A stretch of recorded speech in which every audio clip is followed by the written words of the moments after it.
મહત્વના સમાચાર સામે આવી રહ્યા છે મધ્યપ્રદેશમાંથી કે જ્યાં રતલામ નજીક રાજધાની એક્સપ્રેસમાં ભીષણ આગ લાગી। રાજધાની એક્સપ્રેસના એસી કોચ B1માં ભીષણ આગ લાગી। ભીષણ આગની દુર્ઘટનામાં એક્સપ્રેસ ટ્રેનના 2 ડબ્બા સળગી ગયા હતા। કોચમાં મુસાફરી કરી રહેલા 68 મુસાફરને બચાવી લેવાયા હતા। મુખ્ય ટ્રેક પર ટ્રેનમાં આગ લાગવાથી રેલવે વ્યવહાર પર વ્યાપક અસર થઈ છે। મધ્યપ્રદેશથી દિલ્હી જઈ રહી હતી રાજધાની એક્સપ્રેસ ટ્રેન। ટ્રેનમાં આગ લાગી તે સમયના દ્રશ્યો પણ સામે આવ્યા છે। ત્યાં હાજર લોકોએ પોતાના મોબાઈલમાં આ દ્રશ્યો કેદ કર્યા હતા। મધ્યપ્રદેશની આ ઘટના છે કે જ્યાં રતલામ નજીક જ આ અકસ્માત થયો। રાજધાની એક્સપ્રેસમાં અચાનક ભીષણ આગ લાગતા દોડધામ મચી ગઈ હતી। રાજધાની એક્સપ્રેસના એસી કોચ B1માં આગ લાગી હતી। ભીષણ આગની દુર્ઘટનામાં એક્સપ્રેસ ટ્રેનના 2 ડબ્બા સળગી ઉઠ્યા હતા।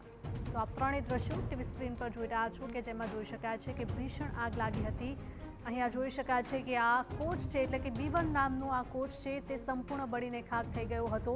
જો કે તાત્કાલિક ફાયર વિભાગના જવાનોને પણ ત્યાં બોલાવાયા હતા અને આગને કાબૂમાં લેવાની શરૂઆત કરવામાં આવી હતી। કોચમાં મુસાફરી કરી રહેલા 68 મુસાફરોને બચાવી લેવાયા હતા। મુખ્ય ટ્રેક પર ટ્રેનમાં આગ લાગવાથી રેલવે વ્યવહાર વ્યાપક રીતે પ્રભાવિત થયો છે। મધ્યપ્રદેશથી દિલ્હી જઈ રહી હતી રાજધાની એક્સપ્રેસ ટ્રેન।